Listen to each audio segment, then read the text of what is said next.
Welcome to The Lavish Leader, Unveiling Wisdom, a podcast by The Lavish Group. We are a community of powerful leaders and creators. Each one of us is on a different path and from a different background, but we all embody aspects of what it means to truly live a lavish life. And we are here to share our stories. I'm your host, Dr. Erin Martin. Today, I have a wonderful guest that I'm so excited for today. I have Mr. Oren Harris, or as I call him, O. Oren is just an absolutely amazing person. And I know a lot of podcast hosts say that about every person that they interview, but Oren is someone who is a little bit harder to define. He is such a manifestation of the uniqueness of the divine that it's fascinating. It's just so fascinating.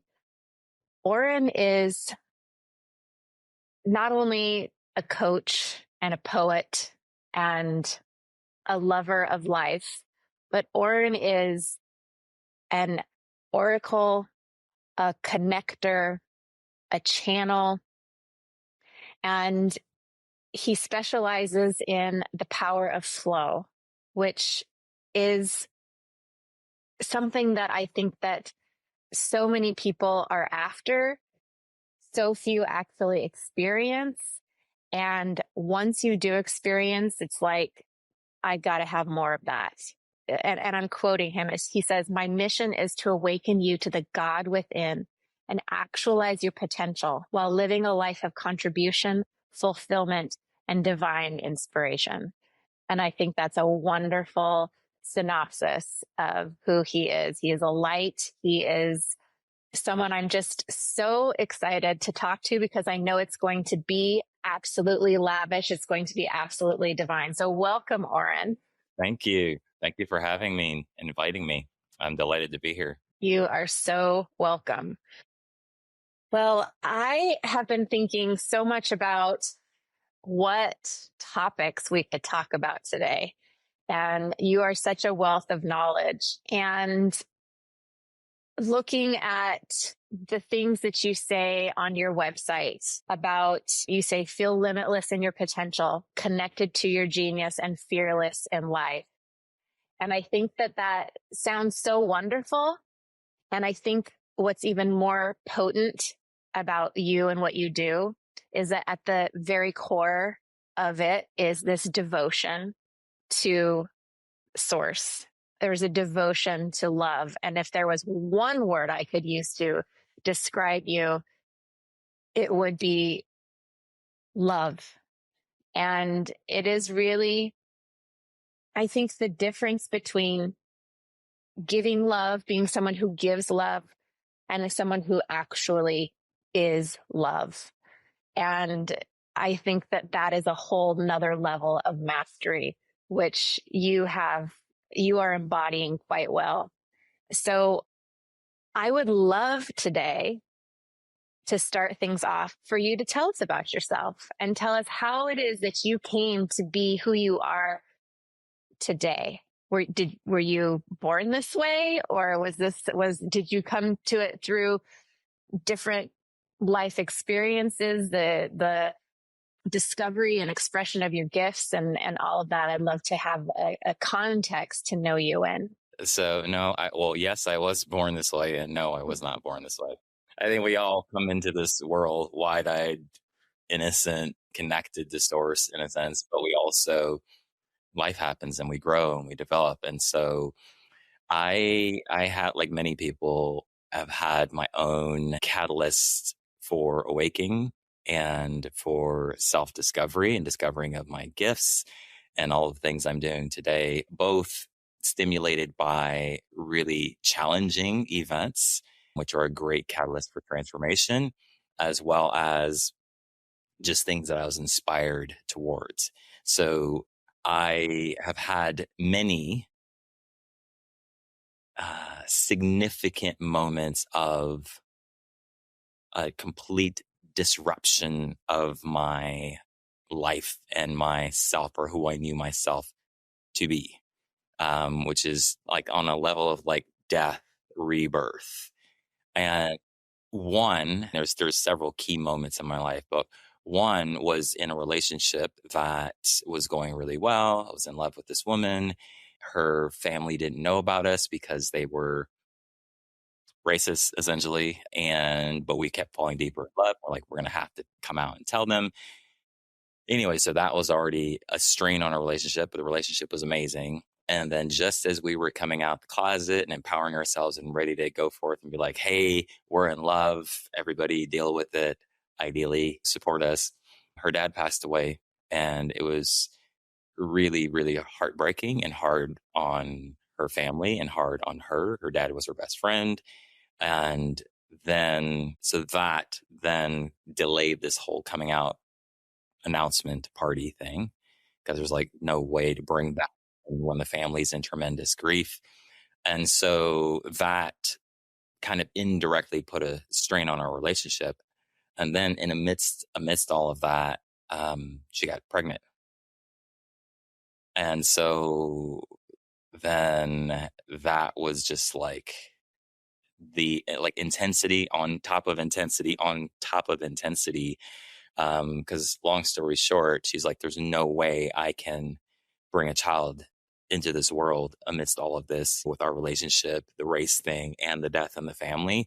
And so I don't have any children, so we didn't have the child. And that just like intensified things. And so it became the catalyst for a kind of spontaneous awakening, just due to the strong desire to make things beautiful and normal again and just feel an sense of empowerment, a strong desire combined with a strong inability to do so. And so it was like this like collision of energy that really catalyzed I wouldn't even say it was a voluntary surrender. It just like snapped something in my soul. And that and I'm saying some of this intelligently in hindsight because at the time it's not like I read this in a book or anything like that. It just sparked an awakening, and I started to be able to see myself from other dimensions. Meaning, like I was like, oh, there's me in the relationship that's having these challenges, and then there's me who's looking at me in the relationship. And so all of this clarity and insight amidst this difficult time was just rushing into my consciousness. And I understood things. I just started understanding things about myself, about human nature, about the mind, about like me. What was this character called me? So the incredible challenge and difficulty in this relationship at this period in my life catalyzed this spontaneous awakening. And I started just knowing things that I hadn't read, understanding things about myself and about the nature of the mind and identity and what it means to be human, and all of these different things just started rushing into my awareness and had me start rethinking everything that I thought was true about myself or about the world. And then I started inspecting my beliefs, and I was like, what is a belief and why do I believe what I believe? And did I just absorb or adopt certain beliefs? And then I attracted this book called How to Believe in Nothing. So I started seeking knowledge. Knowledge was rushing into me faster than I could keep up with. But then it also sparked me to seek knowledge and to even understand like what is happening. Even though I intimately understood, I had no real words. And so this book, How to Believe in Nothing and Set Yourself Free, I read like maybe 3 pages of it. But in essence, what I got from it was our beliefs pacify us with the illusion of security, and they're not the truth. And so then I was like, what do I believe and why do I believe it? And I did this whole excavation of my belief system, because I recognize that who and what am I prior to all these beliefs, and before I like reinstall. And so that was a very disorienting, scary, but liberating process because like to release a belief is almost like to release a part of who you are or who you think you are. And so that was a significant marker in that period. And then at the same time, I attracted or stumbled onto the book, The Power of Now. And when Eckhart Tolle was describing his awakening on the park bench, I was like, oh, that's the same thing that happened to me. And so the book just like instantly made sense to me because I was like, oh, that's exactly, I could have written the book. And so that was refreshing to me to see, oh, there's someone else that this happened to in a different way. And so as I started on this conscious path of spiritual development and expansion, then I just reviewed every single thing in my life that I was doing. And at the time, I was teaching and coaching, which is the only job that I had. And I imagined myself at the end of my life, reflecting back on my life and being in regret of not having said or done certain things. And I was like, that was painful, but it inspired me to take a leap of faith to stop a career that was going incredibly well and take a leap of faith and at least try to do certain things that I was interested in. And so then I got into acting. I've had a creative side to me growing up and in entertainment, and I didn't want to be a starving artist. So I wound up starting a business and became an entrepreneur. Fast forward this whole time, like I'm in this experiment, discovery, recreation of myself that was catalyzed by this awakening. And I started doing really well in my business. And then I had another revelation. And that then led me into speaking and coaching and empowering people's lives. And that revelation came by way of having a conversation with a coach, actually, which is recommended from a woman who was a really successful entrepreneur that gave me some great advice for my business. And I went and had a session with this coach and I had a revelation about myself. And I started asking questions again, like, okay, I've got my own business now. I'm acting, things are going really good. But what am I really here for? Why am I here? Who am I and why am I here? And what is it that only this soul can do? I want to know what that is. And then I had the revelation that I've always been like this coach guy. People have always been drawn to me naturally for guidance of some sort throughout every period of my life. Insert the whole why thing, I credit to my mom. She's an angel. She never killed my curiosity. So I never lost my ability to ask great questions and critical questions at critical points in my life. Like, what do I really want to do? Why am I here?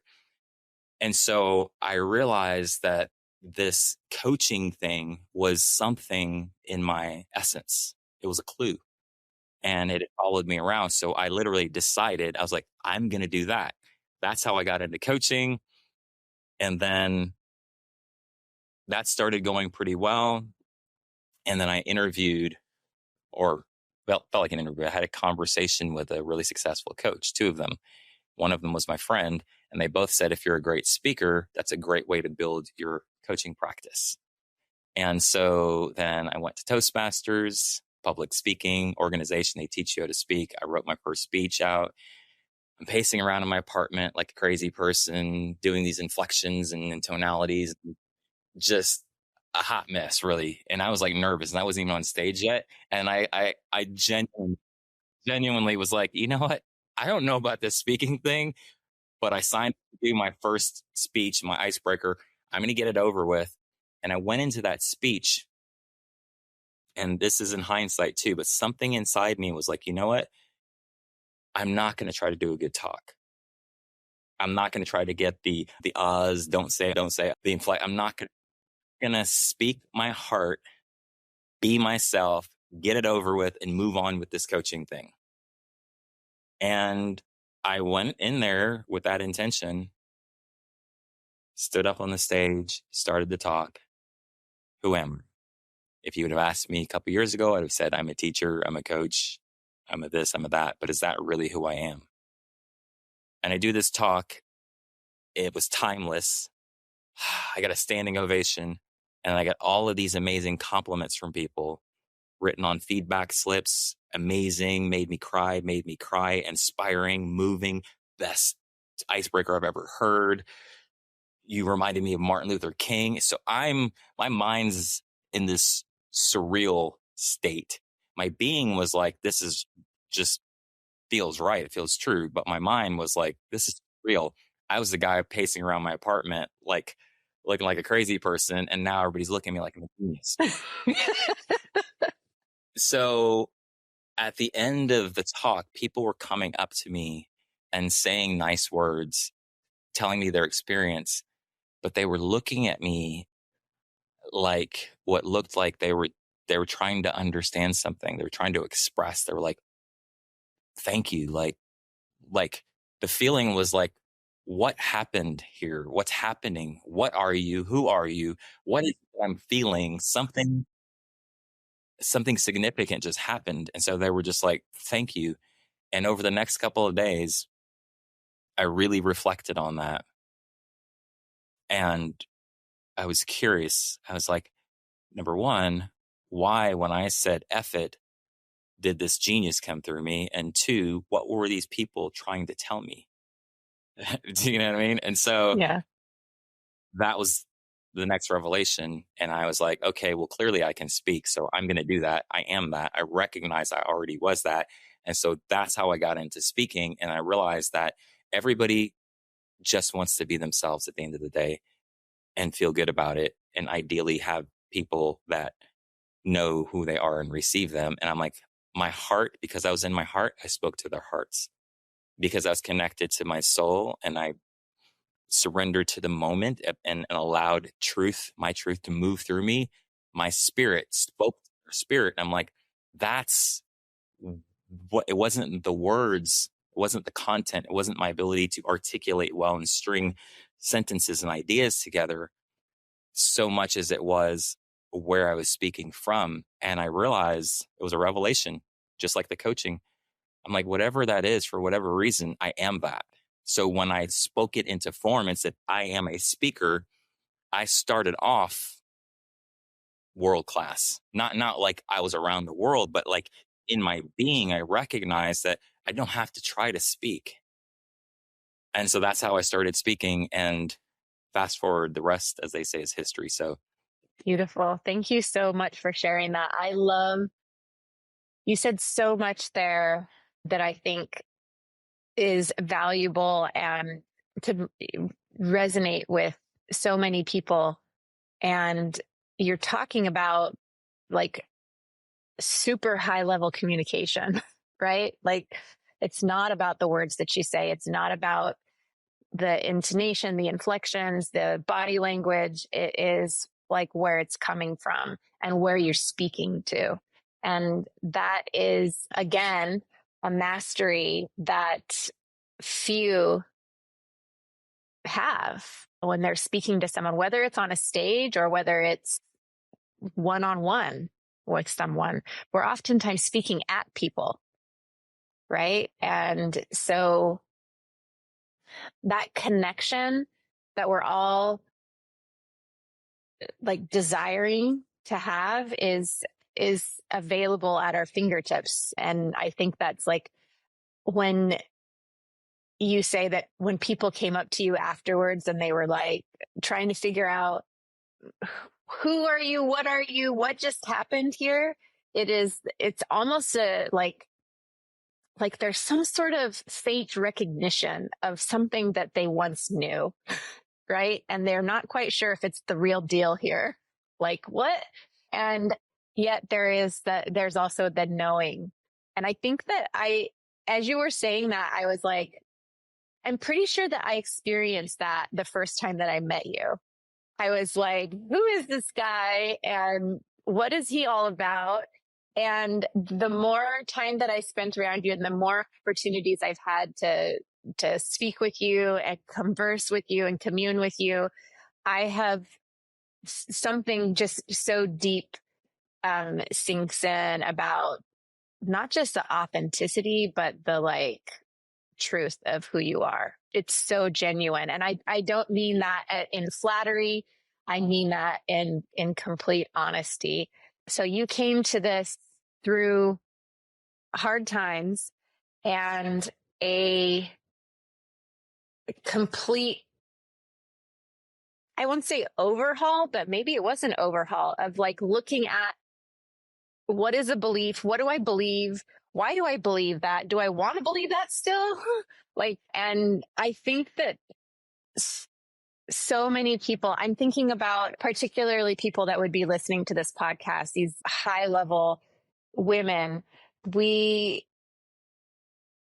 A lot of us may have already come to that place where we've re-examined our beliefs. And I know for myself, that was part of my awakening too, having been raised in a very conservative Christian household and having what I should believe and what I should not believe just like drilled in me with the fear of God, fear of the wrath of God. And then having to be like, I'm pretty sure that is not the God that my soul knows. And then over my own hard things, having to let go of somewhat really big identities. And I think that for a lot of people that get to a place where their soul is pulling for some sort of transformation, one of the hardest things can be the letting go of the belief, the letting go of the identities. And those are like an onion, right? Like you think you let go of one and there's another one, right? And so I would love to talk about love and letting go. And I don't mean love in the romantic sense. We talk about these principles of loving the self with the capital S and this soul pull for transformation and letting go of control and all of these aspects. You have, and I will just say, you have one of the most beautiful Instagram threads. It's so inspiring. And it's so relevant and beautiful. And I actually have a post that you wrote about letting go that I would love to read. And then I would love to talk about this more. The first question, though, I would ask you before I get to that, though, is when we talk about this soul pull for transformation. So it's like there's something inside of us that, like, we know, like, on all outward appearances, we've got it all. And yet there's something inside of us that is saying, there's more, there's more. And maybe the ego side of us is saying, why can't you ever be satisfied? Or maybe we've been told our whole life, it's never good enough for you. You're too much. All of those type of messages. How does someone tune in to this or recognize it or listen to this? And what is that? And how does someone who is feeling it, like this insatiable thing, and it won't shut up and it won't leave them alone, how does someone tune into that? And how does someone recognize that it is something deeper in them and it's not just an ego thing that wants more? Well, through exploration, observation, inquiry, implementation, reflection. And one of the things that really creates space and enhances that process is love, right? It's because the deeper we love ourselves and all aspects of ourselves, be they our true selves or not, but just aspects of our experience, then the more we come to know ourselves, and the more we, know ourselves, the more we can connect to our soul. And the more we can connect to our soul, the more we can connect to our soul's unique genius and our unique blueprint. And so love definitely plays a part in being able to hear, feel that connection and that resonance. And then also having the courage to act on whatever our personal truth is, whatever the impulse of spirit is inside of us. So knowing ourselves, loving ourselves, and knowing ourselves is part of that process. Because at the end of the day, as we come into connection with our soul, our unique genius, the divine impulse, our intuition, the the putting of that into action, or the difficulty in putting that into action, really comes down to the tension of like in human relationships, which brings love or the heart back in. And so I found that one of the bigger pieces of being able to act on, to be obedient to spirit and to fulfill your soul's legacy and to move in this authenticity and truth, is how safe we feel, honestly, in our own being, in our own body, in our own hearts. And so to the heart is like the gateway to our higher self. The heart is what allows the heavens to come to the earth.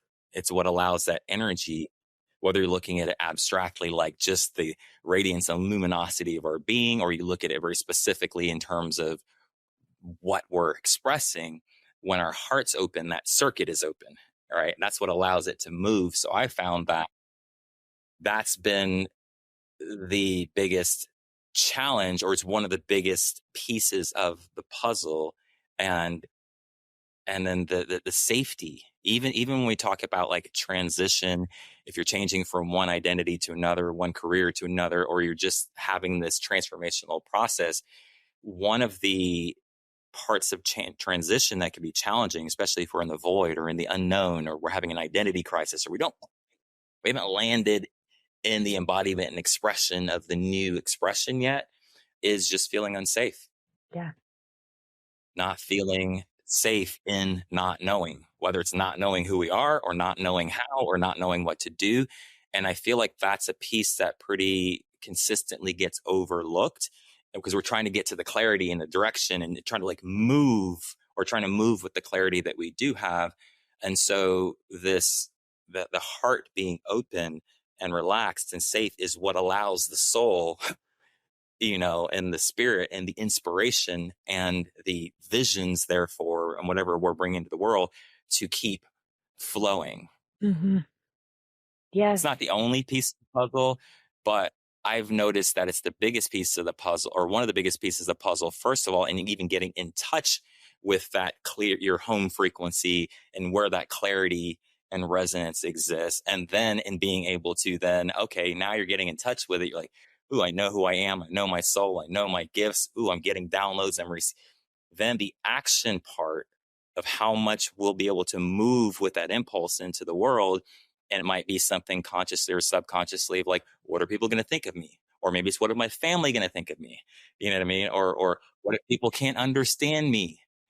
And it comes down to these things of fear of rejection, fear of judgment, which all fear, this is a revelation I had a few years ago. All fear is a fear of feeling. And that's good news. Not comfortable, but it's good news, because it's also showing the way through it. Because all fear is a fear of feeling, and feeling might feel like it's going to kill us, but it doesn't actually kill us. Our heart can hold it all. When we're not resisting feeling, we have an incredible superhero capacity to feel. Watch a baby, right? It's not what, it's the resistance that makes it hard. And so when it comes to giving our gifts fully in the world, or even, I'm saying the same thing in different ways, allowing the divine to life to move through us unobstructed, then our capacity to feel plays a big part. And so if we fear rejection, then now we can go one of two pathways. We can like burn through that with our spirit, with our will, and with our heart, and keep moving, or we'll go into self-preservation and judgment and control, and then create this limiting identity, which is then just watering down our expression, for example. And then we start feeling tired and exhausted because we're resisting ourselves. Yeah, no, but I love what you're saying. And I love how you brought it into this safety. You talked a lot about safety, but I also, one of the things that I thought really went well with this is the safety versus certainty. And I know you've talked about that in the past. I've read and listened to some of your stuff, but I think that fits here so well. And I would love it if you could touch on that and bring in some of that. What's the divine wisdom there in that safety versus certainty thing? Because I can say for myself, like when I decided to stop practicing medicine, that was not just, you can think of all of the things I might have been giving up financially and my colleagues. But the biggest thing for me was that I was so surprised by, because I felt like I had a little bit different understanding of myself. But I did go through a little bit of an identity crisis because I did not realize how much I was identified or how much of my own value I saw in myself as a doctor. And so it was safety versus certainty. And in addition to that, it was that loss of identity felt like a huge loss of control of myself.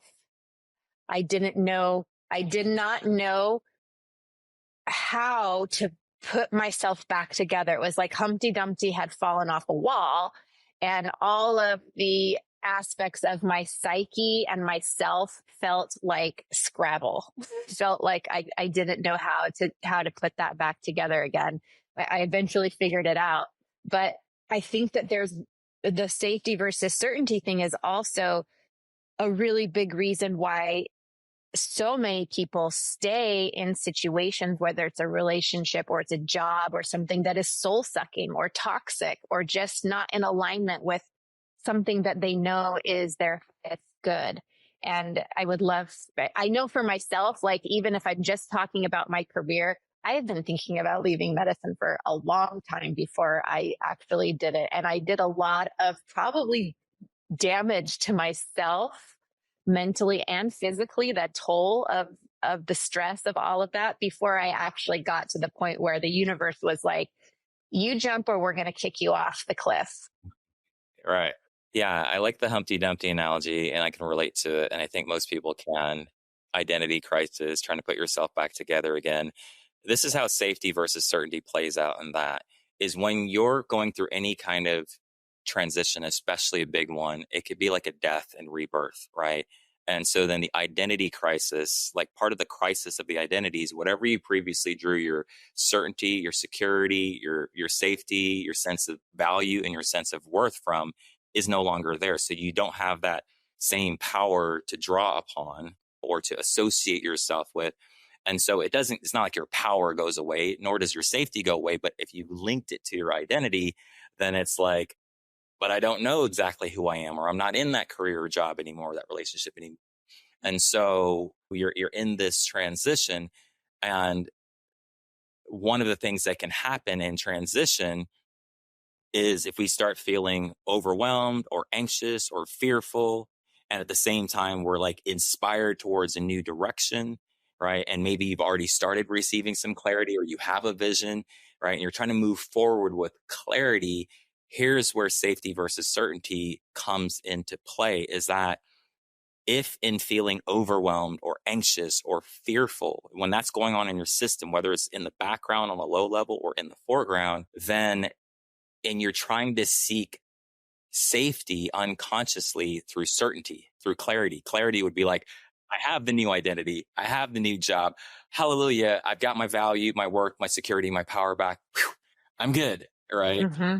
There's the practical parts of that and the relevant parts of like your vision and who you're becoming and what you're creating. But what I'm saying is, in that process, the alchemical process from the inside out of transitioning to another level of you, another level of being, and then maybe a new identity, that's a process, right? And there's certain things that you need. And yes, clarity is one part of the equation. That's the outward expression of the new you, right? But what I'm saying is that if your reaction to overwhelm is more clarity, that's like the or control. Mm-hmm. The ego tries to create through control. So the ego tries to create safety through control. And one of the ways that we control things that's very innocent, and we all do it, is knowledge, understanding, know-how. Like, I know how to accomplish what I want to accomplish. I know how to feel how I want to feel. I know how to do XYZ. And so there's nothing wrong with that on the practical level. But when we're going through a transition and beneath the overwhelm and the anxiety or whatever state we might be in, we're actually wanting to feel safe. That's a heart thing. We're wanting to feel held. We're wanting to know that we're okay exactly where we are and how we're feeling. And when you could really go deep into this, it comes down to our belief that we are separate from life, separate from source, right? So when we're in the unknown or in this shift of identity and we have less things, a knowledge of self to draw on, then what I'm saying is that if we are seeking more clarity or trying to speed up our process or trying to create a sense of safety through being able to control or understand things, then it doesn't work. So what does work is to tune in and be present with the part of us that is feeling unsafe in this in between, in the Humpty Dumpty phase, in the void. The part of us that's feeling unsafe, and bringing an actual attention and presence to that part of us so we can love ourselves and we can let ourselves be loved. Because if we're so busy moving towards clarity and resolution and knowledge and knowing, we could easily overlook that one part. And I've worked with many, many highly capable people, high performers, that unknowingly, that's the part they're struggling with the most. There's a feeling that they're having deep in their heart in the in between, in the not knowing, or in the boredom, or in the, oh, I don't know what to do with myself right now. I'm usually doing all these activities, but and tending to the heart is important. And that's where the safety feeling, it's a feeling. What is it that allows us to actually deep exhale and relax? Yeah, it's not on that level. It's not us being able to more successfully control our reality, and it's not even certainty that creates that level. Of course, certainty and knowledge and power and know-how can generate feelings of power. I'm not saying that, but I'm saying that sometimes that comes at the expense of this deep, nurturing, almost mother energy or father energy of just like, hey, I got you. You're okay. It's okay to be afraid. You know what? It's okay to not know. This is a big one for the high performer identity structure, because a lot of us high performers became high performers out of adversity, out of challenge, out of difficulty. We build resourcefulness, we build resiliency, we build this energy of drive. And then there's the pure part of it, which is coming out of pure love, pure infinite abundance, and out of the field of source. And then there's the survival aspects of our drive. And for most high performers, that becomes part of the identity. So if you deconstruct the identity, then all of a sudden, right, it might be something as simple as, and I actually had this happen many times, but with one client I'm remembering in particular, is he was in a transition in his company. He was more on like putting out fires and problem solving on a very high level and like super stressed out. And he came to me because his wife convinced him to take time because he felt like he didn't have any time. Mm-hmm. She was like, that's exactly why you need to call Oren. Yeah. Hello. You're like, that's a problem. And so he called me. He starts sharing with me. I let him, he's like, this is what's happening. And this is what I want to happen. And I said, how do you feel? He's like, I'm just anxious, overwhelmed. I'm frustrated. And on the surface, it looked like he was really sharing with me just how he felt. But the thing is at the same time, he was still resisting his feeling through seeking knowledge and seeking resolution. And so it came down to a really, what proved to be a miraculous moment. I just invited him to feel for a few minutes without the masculine aspect of problem solving and certainty, just feel the frustration.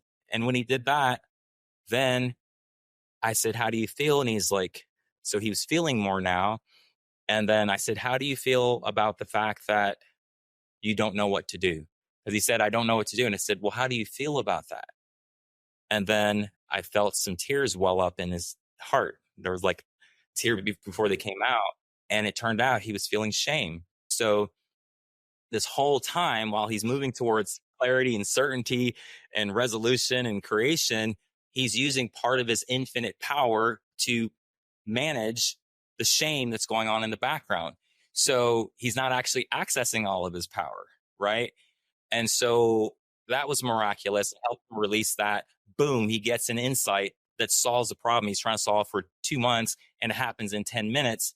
And so then I helped his brain understand, right? Link it back into his value system of, hey, here's the value of taking time to feel and be with yourself, even amidst the chaos when the stakes are the highest.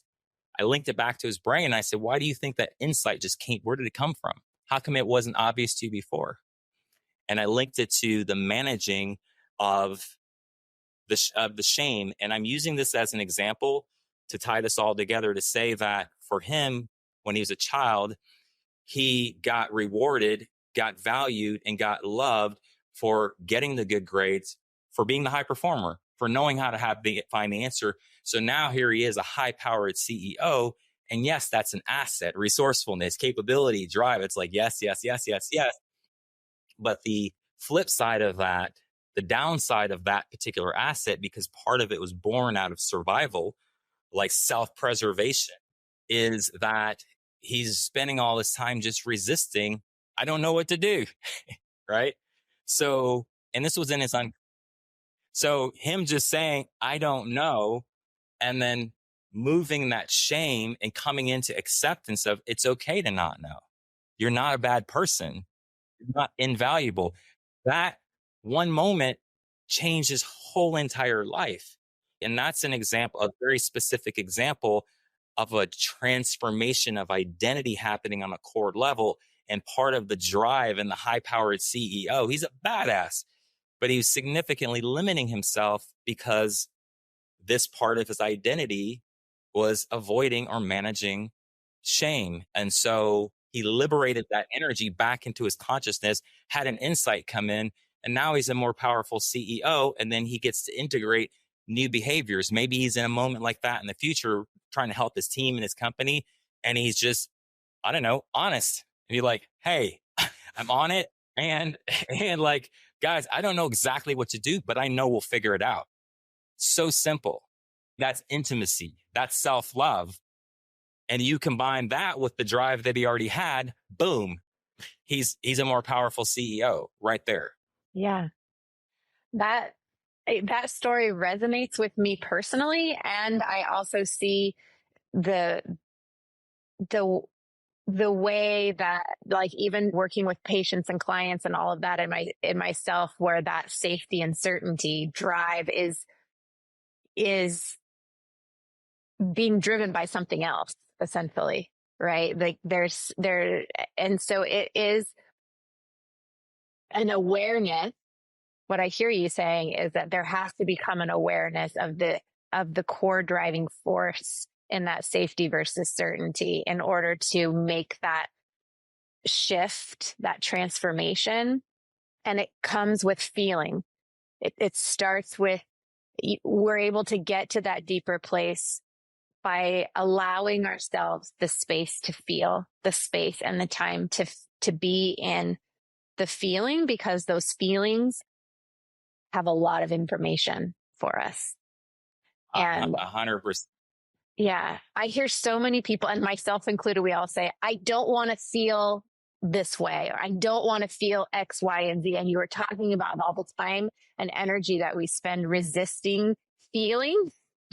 Like, we're very clear about what we do not want to feel, and we will run away from that. And it's also even kind of part of this like cancel culture, right? Like, you make me feel this way, you're out.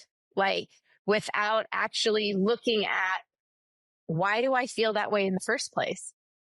Like, how is it that somebody else can make me feel that?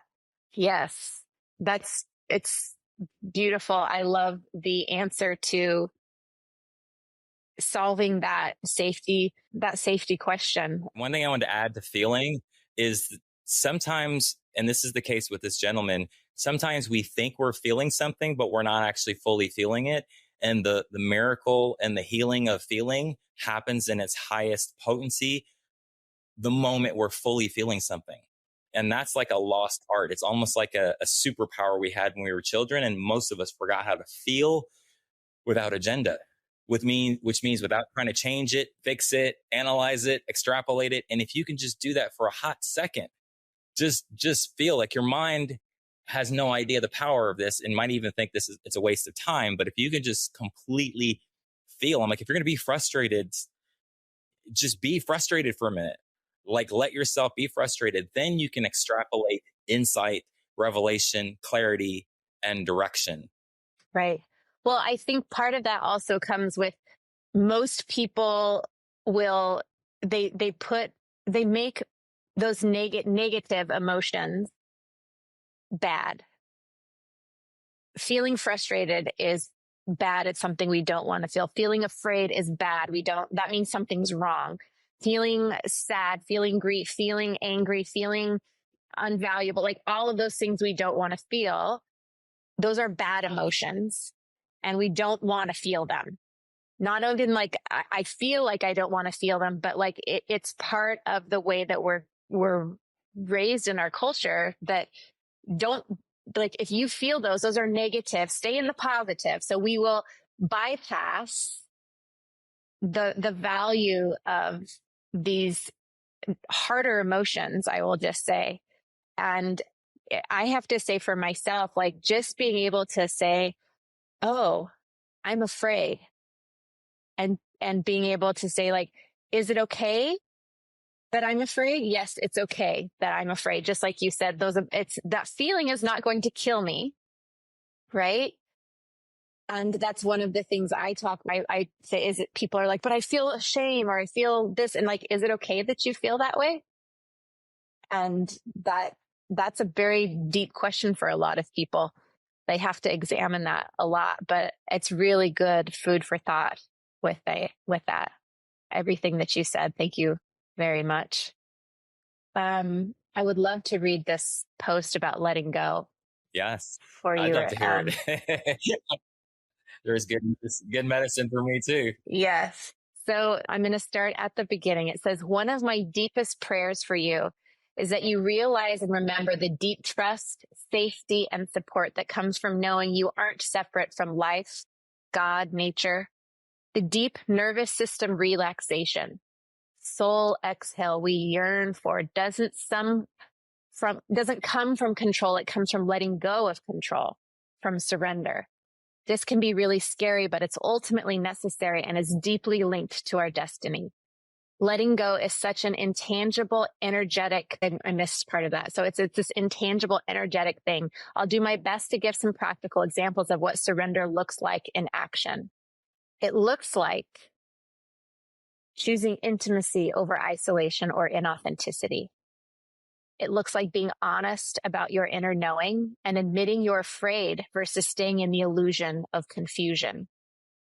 It looks like taking action on the inner impulse of spirit or call towards love, even if you are afraid.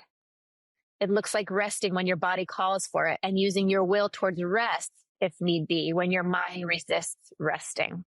Amen to that. It looks like letting go of your narrow view or insistence on how something needs to happen. It looks like saying sorry when your heart knows it's the right thing, even if your mind wants to be right. Surrender looks like acknowledging and letting yourself fully feel your desires. It looks like being quiet when you want to speak or speaking when you want to be quiet. Surrender, contrary to our mind's distorted view of it, is not passive. It's quite active. When you surrender, you change where you are acting from. You allow yourself to be moved by love, clarity, truth, honor, spirit. Every time you actually surrender versus thinking you are, the release of control, resistance, immediately allows for more flow, more giving and receiving. All of the support and things you were unconsciously blocking can show up. At the point of surrender, what the ego perceives as death, spirit knows as more life. You realize, I'm still alive and more than ever. It's poetry and it's truth. Thank you. And Thank you. I think that letting go is also one of the hardest things most people will ever do and will ever continue to try to do throughout their life. I mean, when I look at letting go on a level of human evolution, it begs this question or this contemplation of what is the next iteration, right? You know, Homo sapien, Homo erectus, or Homo whatever. What's the next iteration, right? Because I feel like this letting go thing that is hitting us in our own ways individually as souls and collectively, it's like, where's this taking us? If you keep going down the surrender pathway and you're allowing more space for your soul and your intuition and the divine to essentially merge with you, do we become a new iteration of human, divine human, right? Is that more likened to a caterpillar to butterfly type of metamorphosis? And so I started looking at surrender this way years ago, and I'm like, okay, I'm at the cliff's edge again, and I consciously or unconsciously, willingly or accidentally trip, fall, or get pushed or forced into the abyss. And it's like, leap, and the net appears. I'm okay. I'm not dead. Oh, my life's even better. And then get to this point where you start to willingly surrender, and the new life force, whether that comes in as vitality, clarity, insight, revelation, more manifestation. It's like, if that's a momentary event in one season of your life, this is how I started looking at it years ago. I was like, what would happen if this became more of my way of being? And now I'm not using my resources again to think I'm dying at the edge of the cliff of the unknown and taking a leap of faith. And now, and metaphorically, poetically speaking, eventually you realize you can fly. But then from a level of human evolution, that looks like an entire evolutionary shift, like on a phase shift, a stage shift, like divine human, even a shift of the ages. Is like, we're doubling down on information replication, AI. Okay, I get it. We're in the information age and we're like betting on it all the way. And at the same time, what's after the information age? There was an industrial age, we're in the information age. And so I feel like surrender is playing a part in this, whether we engage it consciously or willingly, or we go kicking and screaming and get forced into it. Every time we arrive and have this kind of rebirth moment, this kind of whatever, however we experience it, something is happening deep inside of us that's restructuring even our DNA, I'm sure. Where's that taking us? That's something to contemplate. We don't have to go down that rabbit hole and philosophize about it, but it's taking us somewhere. And that is very curious to me. And I feel like we are collectively in a surrender experiment invitation, and the volume's getting turned up. Yeah, I absolutely. And true, that's a huge, huge other subject if we want to talk about the collective. And it's a very pertinent subject if we talk about the microcosm of the macrocosm, right? What is the next for each of us, even here? Not just, okay, yes, we can talk about in this life, where if we know ourselves to be these eternal, immortal beings, but we're here in this human life right now. And for those of us that are at the point that there is a shift happening for us, or we know that we're being called to that, there's a pull for it. The letting go that is, I think, vitally required in order to make that shift for us is what the collective is made up of individuals, right? And that is the ripple effect. We're all one. We're all moving toward, the universe is always expanding. The consciousness is always expanding. And so the letting go is, sometimes we feel in letting go that like, that means that there's a loss. And how do we reframe that? And we know, like, you and I know, like, the letting go is actually not that there's a falling away. And we can talk about death, rebirth, or whatever. And that's been something that's talked about a lot in psychology. But if we talk about it more from a mystic, metaphysical, divine aspect, it's a falling into love. Letting go is you said it's merging, it's all of that. And so letting go, can you talk a little bit about the love and the letting go and that, like, a little deeper there? Yeah, letting go or even surrender. Another way to look at surrender is like, what are we surrendering to? I mean, it puts a little bit more tangibility to the idea. It's like, so if we're surrendering and letting go of control, control comes from the mind, the ego mind that's in fear or lack or in separation. That's why it's trying to preserve itself. It's trying to gain power. It's trying not to die. All right. So if that's control, and then we let go of control, well, what are we letting go into?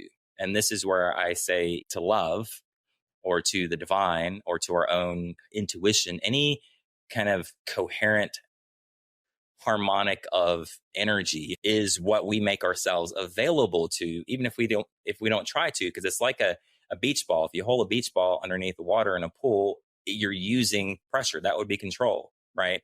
And if you let go, the beach ball just shoots up out of the water. So this is why when we surrender, powerful things happen that we didn't expect. It's because now they're able to happen, which means they were trying to happen anyway.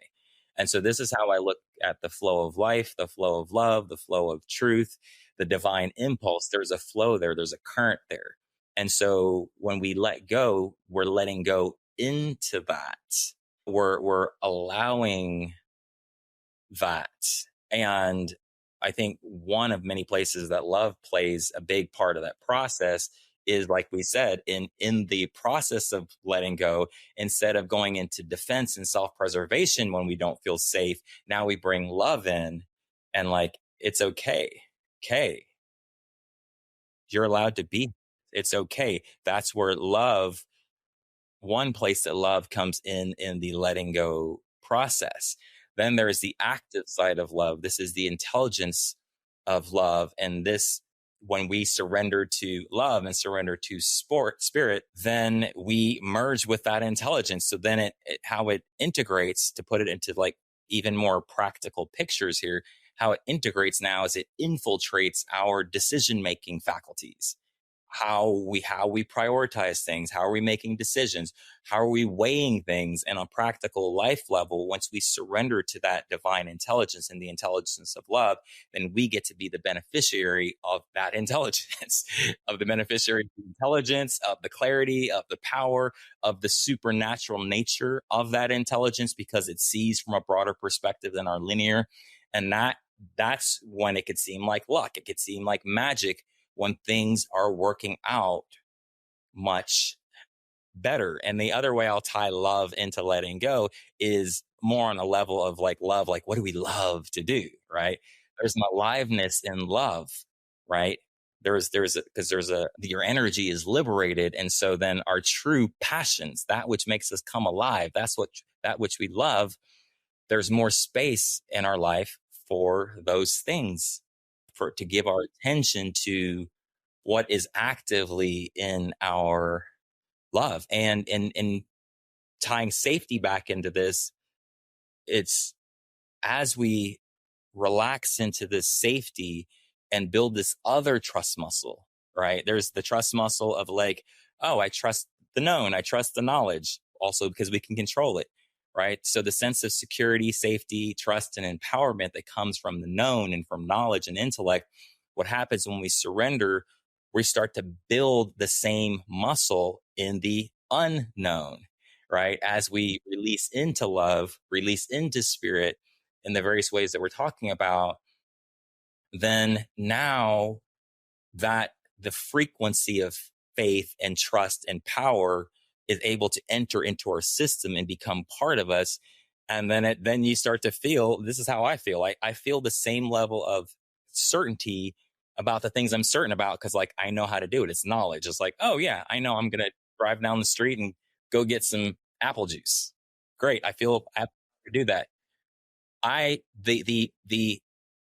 my higher self knowing and the knowing of the creator itself, because I have surrendered into that and I know I'm not separate from it, I also get to be the beneficiary of its knowledge. And so I feel like if I don't know, something in me knows. And that thing, that force, that energy has my back because I'm not separate from it. And so then you start to become it, right? You're either accessing it. One experience, this is like being in a flow state, like, ooh, I'm accessing it. And then there's other times where we're one with it. And that's like more like unity consciousness, right? And you're just moving in the right action. You're moving in harmony. So yeah, I think that's a pretty good breakdown of abstract concepts. Yeah. And I think also too, in that surrender, this is where, like, we're talking about access to divine intelligence and all of this, but like how this shows up is gifts.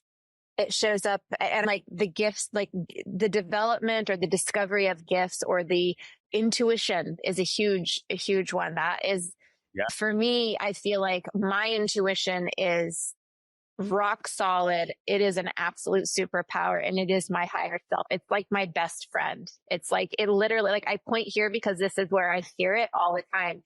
And I think that or there's so many other gifts that people have. And in that surrender, in that loving of ourselves so much that we surrender to the parts of ourselves that we may have not recognized, we may have shunned, we may have pushed aside or ignored, or it may be a whole brand new discovery, but so much is able to come in there. And when I talk about, there is so many different ways that divine intelligence, it could show up in a dream. It can show up in somebody else speaking it to you. It can show up in a stranger. Like, there's so many ways for these things come in. So I wanted to bring some tangibility to some of these other, maybe we talk about divine wisdom and divine intelligence, but for some people who may just be starting to explore some of these and have an experience, that I wanted to give a little bit of context at ways that might show up. And when I talk with what I do, I talk about living lavishly and truly, like, what that means, that love of self and the abundance, and using our voice and our self-expression and our intuition and all of the principles that are of that. Stepping into a full understanding and embodiment of a lavish life requires a letting go into actually something greater, and a discovery and an embodiment of all of our powers that is actually so empowering that it makes that letting go seem like, almost like, why wouldn't you do this? At least to me. But that's me on the other side of that.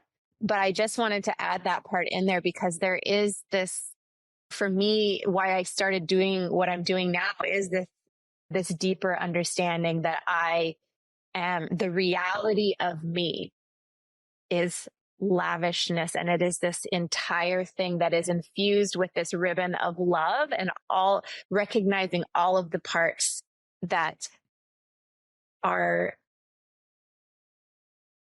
something deeper that we awaken to, that it goes beyond not just the superficial and the material, it goes beyond the 3D world. And that's one of the things that I love, what we've been talking about today is, wow, there's just so much here. It's just gold. It's just gold. And I have so much more I would love to talk with you about. I would love to do another episode with you. I'm also wondering, as we close this out, you are an amazing poet, and you have shared some of your poetry with me and with us, that you put some things on Instagram. I don't have any particular one in mind, but I'm wondering if, to you, given what we've talked about, this space, this energy that we're in right now, is there something that comes up for you that you would share with us? You need not fear the unknown, for in it lies your true home, your true zone. You are a unique facet of the divine. You're like the finest wine. In fact, you are ahead of your time. You are unique and sublime. The safety you seek lies deep in your heart. You are a living embodiment of God's expressed art. So relax and let go. Live in your inner know. Allow your soul's glow. Forgive fast. Love yourself. Be your own best friend. Live your life in the now as if it were the end, knowing that in your death, rebirth, you will transcend into the next stage of your mission. Listen to your intuition. You are a living magician. You are precious. You are worthy. You are loved, and you are love. So live life to the fullest. Live in the lavish. Let yourself be ravished by God. And you're awesome. Yeah. I love it. That was beautiful. Thank you so, so much, Oren. I would love it if you would tell us where we can find you, what your website is, how we can follow your inspiration. Yes. For those of you who are listening, that poem was written on the spot. So you probably got that, but thought I'd note that. So my website is orenharris.com. That's ORENHARRIS.com. On Instagram, I am at Oren Harris. And on Facebook, I am also Oren Harris. Those are the ways that you can get in touch with me on the social media spaces. And yes, thank you for having me. This has been amazing. Thank you so, so much, Oren. You are amazing as well. I cannot sing your praises high enough. And I can't wait to have more conversations with you. And also, I would love to have a conversation with your beautiful partner, Chelsea, which is, she is also just beautiful. So thank you, everyone, for being here today. From now until the next time, live lavishly. Thank you. The Lavish Leader, Unveiling Wisdom is brought to you by Dr. Erin Martin and the Lavish Group. To find out more about Dr. Erin and how you can create and embody a lavish life for yourself, visit thelavishgroup.com. And don't forget to search for Lavish Leader in Apple Podcasts, Spotify, and Google Podcasts, or anywhere else podcasts are found. And click subscribe so you don't miss any future episodes. On behalf of the team here at the Lavish Group, thanks for listening. And remember, you too can live a lavish life of fulfillment, beauty, and love.